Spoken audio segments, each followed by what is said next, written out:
Cricket ఇది ఇండియాలో ఒక ఆట కాదు, ఎమోషన్ అని చెప్పుకోవచ్చు. ఆ విషయం మీకు కూడా తెలుసు అనుకుంటా. మీరు చూస్తున్న ఈ 3 గంటల ఐపీఎల్ మ్యాచ్ వెనక ఉన్నటువంటి మీ ఎమోషన్తో ఆడుకునే వేల కోట్ల బిజినెస్ ఉందనే విషయం మీకు తెలుసా? మీరు ఒక టీంను గెలిపించడానికి సోషల్ మీడియాలో గొడవ పడుతుంటే పైన కూర్చున్న యజమానులు మాత్రం మీ సమయాన్ని మరియు డబ్బును ఎలా క్యాష్ చేసుకుంటున్నారో ఎప్పుడైనా ఆలోచించారా? ఈరోజు ఐపీఎల్ వెనకున్న ఆ అసలు చీకటి కోణాన్ని ఒక్కసారి తెలుసుకుందాం. మీరు ఫ్యాన్స్ కాదు, ఒక ప్రోడక్ట్ అని చెప్పి నేను అంటున్నాను. ఎందుకంటే ఐపీఎల్ మీడియా హక్కులు దాదాపు 48,000 కోట్లకు అమ్ముడుపోయాయి.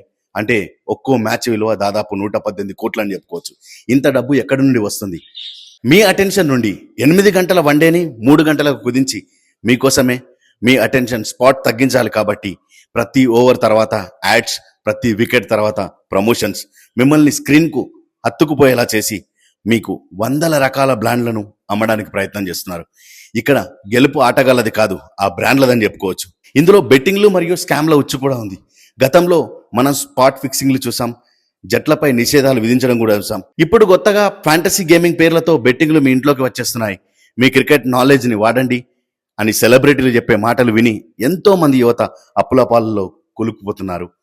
ఈ విషయం మీరు ఎప్పుడైనా ఆలోచించారా?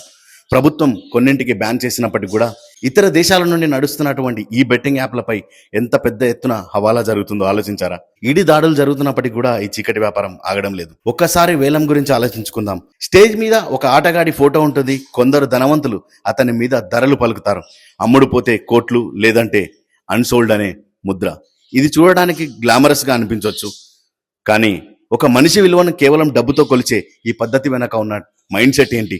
ఇది కేవలం ఆట మాత్రమేనా, లేదా అహంకారం అంటారా? నేను క్రికెట్ చూడొద్దని చెప్పట్లేదు, కానీ ఆ ఆటను కేవలం ఆటగానే చూడండి.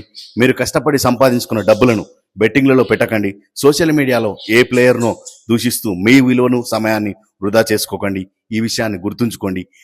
అక్కడ గెలిచినా ఓడినా ఆ ప్లేయర్ల అకౌంట్లోకి కోట్లు వెళ్తాయి. కానీ మీ జీవితాల్లో మార్పు రావాలంటే మీరు మీ పని మీద ఫోకస్ చేయాలి. ఈ వీడియోపై మీ అభిప్రాయాన్ని కామెంట్ చేయండి.